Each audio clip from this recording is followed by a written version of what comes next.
One of the things that in every genre of photography, sports, people, almost no matter what the genre is, there's something that always crops up, and that is, I don't want to use a photography pun there, crops up, but anyway, that is distracting things that ruin your photo. Things in your photo that shouldn't be there, that we're accustomed to looking at or drawing our eye. Bright things in the background, things that don't belong, or like in the particular case here, take a look out the window on the right. Oh, Nissan ad. If there's text in a photo, we are going to look directly at it. We are programmed to read text, so you've got to hide your way around it. Now, I recomposed this photo later, and you can't see the Nissan, but every time you see a text, your eye's going to go right to it. You got to just compose your way around it. It's not just text, but text is an absolute killer because we'll read the text. Now we're reading about a Nissan Juke instead of looking at this amazing restaurant at a train station. So instead, let's look at other things over here. So this is a very famous building. They call it Fred Ginger, and there's all kinds of names for it. It is in Prague.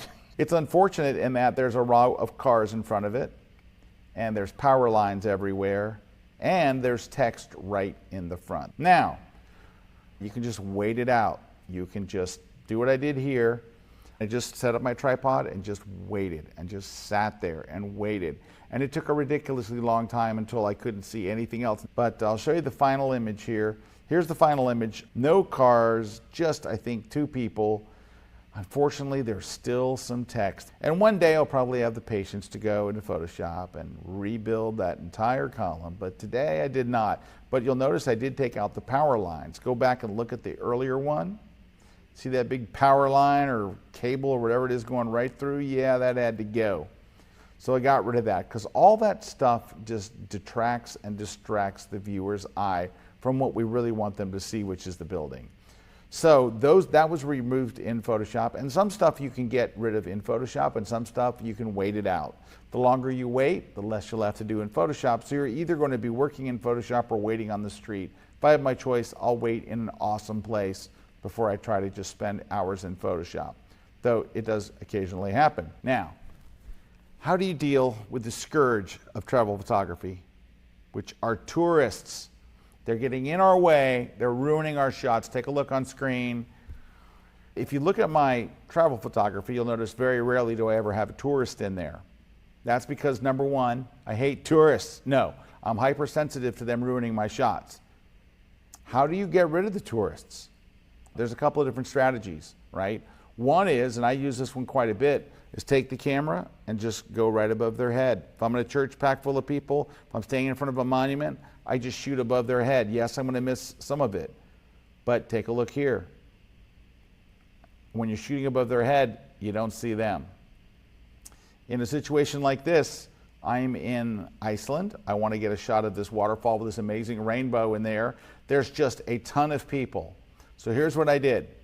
I picked up my tripod and I went as far forward as I could. Now there were still 15, 20 people in front of me.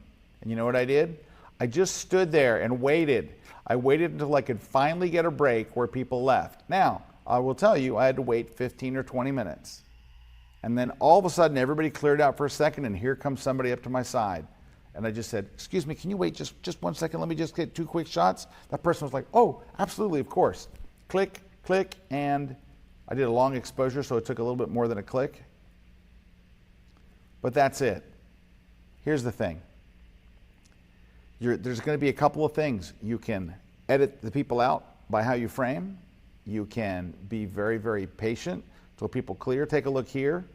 In this situation, I wanted this shot, the classic shot. I'm going to go shoot the very classic shot because I've never been to this side of the Eiffel Tower. I've seen the Eiffel Tower since I was 23 years old.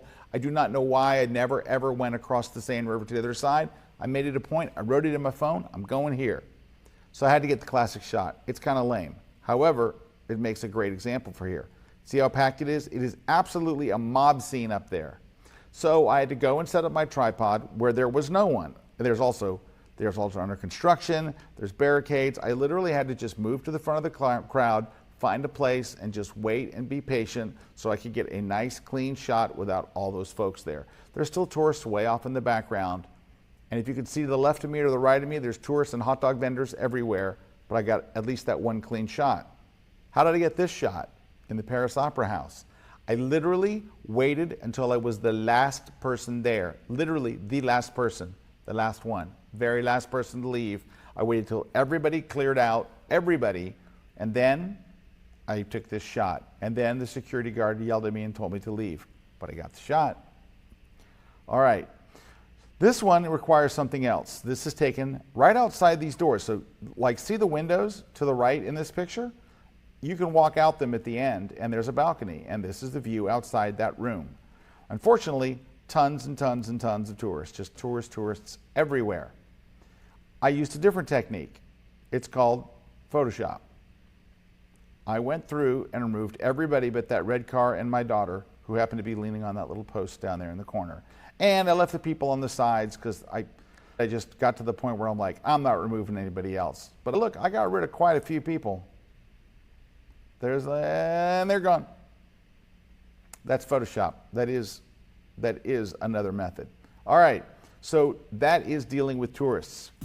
Hey, Eric Kona here, one of your instructors for the Travel Photography Conference, and I can't wait to be teaching alongside some of the best in the industry.